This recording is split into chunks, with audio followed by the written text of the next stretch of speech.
Generation లో Tollywood star హీరోయిన్ల list లో సమంత టాప్ లో ఉంటారు. హీరోలందరితోనూ నటించి బ్లాక్ బస్టర్ విజయాల్లో కీలక పాత్ర పోషించారు శామ్.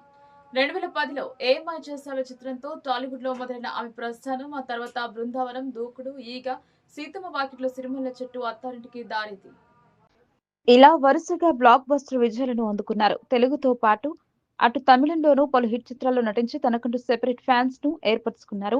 అయితే సమంత గురించి ప్రస్తావించాల్సి వస్తే ఆమె జర్నీ విడాకుల ముందు, విడాకుల తర్వాత అని చెప్పొచ్చు. ది ఫ్యామిలీ మ్యాన్ 2 నుండి మా ఇంటి బంగారం వరకు సమంత ప్రయాణం ఎంతో స్ఫూర్తిదాయకమని చెప్పొచ్చు. ఇక అక్కినేని నాగ చైతన్య సమంత 2017లో వివాహం చేసుకున్న సంగతి తెలిసిందే. అయితే పలు కారణాలతో వీరిద్దరూ 2021లో విడిపోయారు. ఆ తర్వాత ఎవరి జీవితం వారు గడుపుతున్నారు. ఆ తర్వాత సమంత బాలీవుడ్ దర్శకుడు రాజ్ నిడుమురుల పరిచయం the family man 2 web series ద్వారా ప్రారంభమైంది. రాజ్ ఈ సిరీస్ కు దర్శకత్వం వహించారు. అప్పటి నుంచి వీరి మధ్య ఏర్పడిన అనుబంధం పెళ్లి వరకు వెళ్ళింది.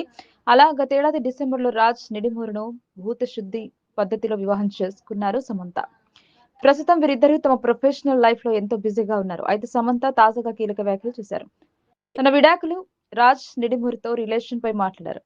చైతన్యతో విడాకుల తర్వాత ఎవరిని నమ్మాలని అనిపించలేదని, అయితే అదృష్టం కొద్దీ రాజ్ దొరికాడని చెప్పారు. విడాకుల తర్వాత తాను పూర్తిగా కుంగిపోయారని, నా ప్రపంచాన్ని పూర్తిగా మూసేశానని అన్నారు. మళ్ళీ ఇంకొకరిపై ఆధారపడతానని ఎప్పుడూ అనుకోలేదని ఆమె ఆవేదన వ్యక్తం చేశారు. అయితే రాజ్ తన జీవితంలోకి వచ్చిన తర్వాతే తనలో ఎంతో మార్పు వచ్చిందని పేర్కొన్నారు. ప్రస్తుతం స్నేహితులు కూడా నాలో ఆ మార్పును గమనించారని తెలిపారు. ప్రస్తుతం ఆమె వ్యాఖ్యలు సామాజిక మాధ్యమాల్లో వైరల్ అవుతున్నాయి.